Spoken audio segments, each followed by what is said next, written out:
Ladies and gentlemen, this is internet personality Vangelus, here with a very pink review of Transformers Animated Arcee. She really does exist. Arcee is extremely reminiscent of her G1 self in vehicle mode, with a little bit of hot rod mixed in. I won't question the genealogy, all I'm gonna say is, if you drew any steamy pics, let me know. Let's get this out of the way right now. The wings. A lot of people talk about the wings. They come off. Problem solved.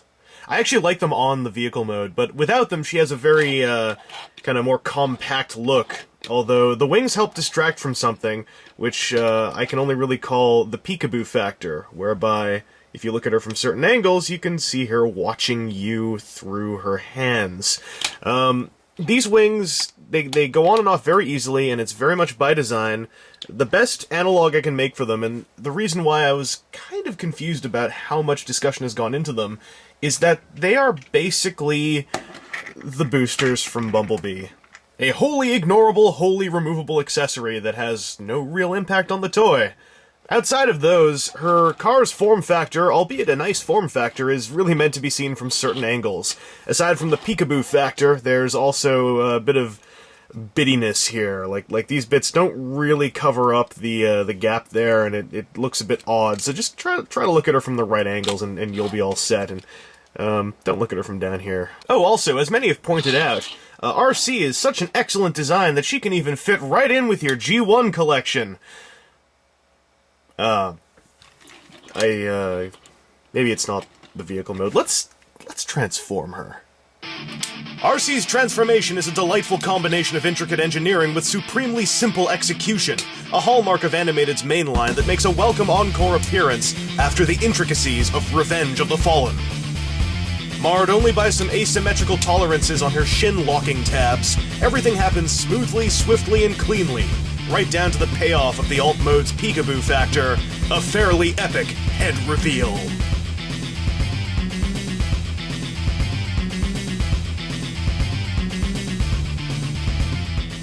Before I look at the robot mode closer, I want to cover some of the paint app issues I have. Now, I'm not really complaining about a lot of these, and I admit that doing some alterations myself has made me slightly biased in this examination. But I think most can agree that her face really did need a little bit more love. The lips are sculpted on, but aren't painted. The eyes are truly epically light-piped, but have these weird white rings around the bottom. And those two problems are the easiest ones to solve. Mostly because if you unscrew the back of Arcee's head, her faceplate pops off, and you can do any paint alterations to it without risking the clear blue plastic.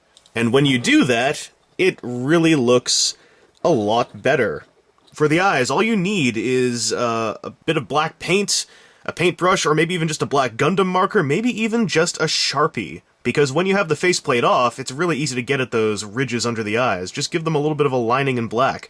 For the lips are totally raised. Just dot it with red. Paint, Sharpie, paint marker, whatever. The face is the easiest part of Arcee to fix, and it takes minimal effort, and I really recommend it. I'm sure you can see why. It makes the eyes pop so much more, and the lips finish off the face so well.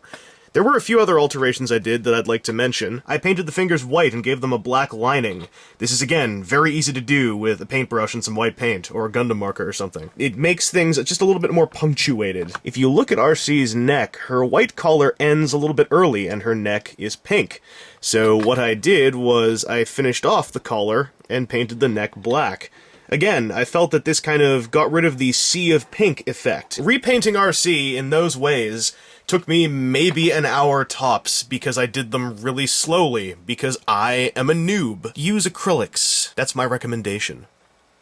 The most effective part of Arcee's sculpt would be her effectively balanced bipedal design.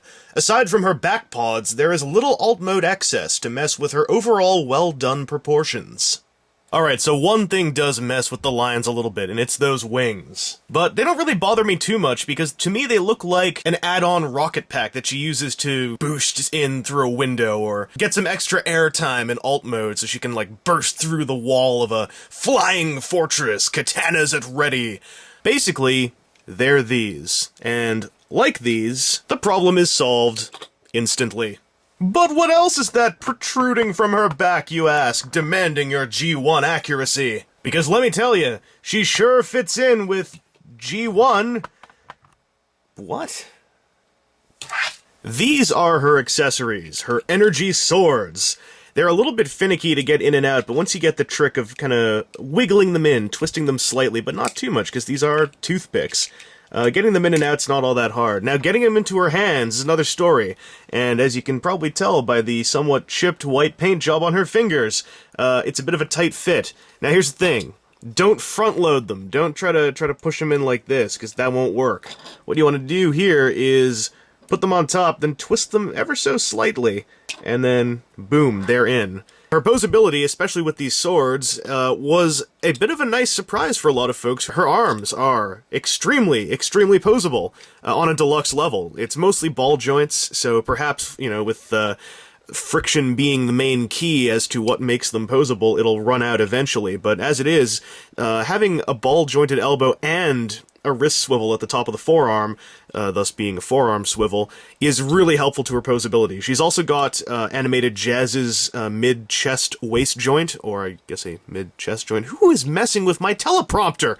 Her legs are, thanks to having a thigh swivel, extremely posable. The only problem is that the knees lock here, so it's kind of difficult to get a full-on knee bend. One other thing that kind of helps would be to fold her leg flaps in, which is a transformation step that's extremely easy to miss, considering that it doesn't really do anything. It's a very valiant attempt to fill in the gap, but the effect is so minor that I often forget to fold these over. Her ankle has a minor swivel, so that she can pull off the animated leg splay, and she's very much designed with the animated line in place. The foot can move up and down a little bit, but that's just transformation, and the enormous heel and boot here make it a bit of a moot point articulation-wise. But because of all this, you can get some very decent poses out of her, mostly involving her blades, which are very reminiscent of her IDW counterpart. And I think they turned out great. I like the fact that they sheath in the pods, so it gives the backpack a purpose, and it's practical, and it makes sense. And combined with her truly immense light piping, especially if you accent it by painting in around her eyes, Arcee can make for a truly intimidating blade-wielding combatant. Aside from delivering one of the first car Arcees in an extremely long time, it's a very decent toy as well. Its weaknesses are confined mostly to a debatable pair of accessories, limited knees, and a few less paint apps than we might have wanted. I kind of think that the stuff on the hood of the car here is responsible for that, and I don't really know if this would have been worth sacrificing, because this helps make the car mode a lot less of a sea of pink.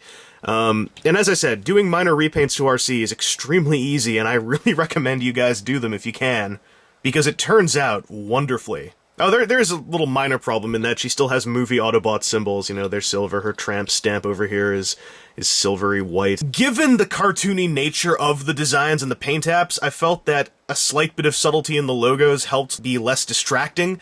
That said, I totally dig that some folks will want to put repro labels over those parts. I think the greatest strength of Transformers Animated Arcee is that when you put aside all the hype that makes people want this toy, this is still a good toy. All the hype aside, I am really trying not to just regurgitate the hype to you here.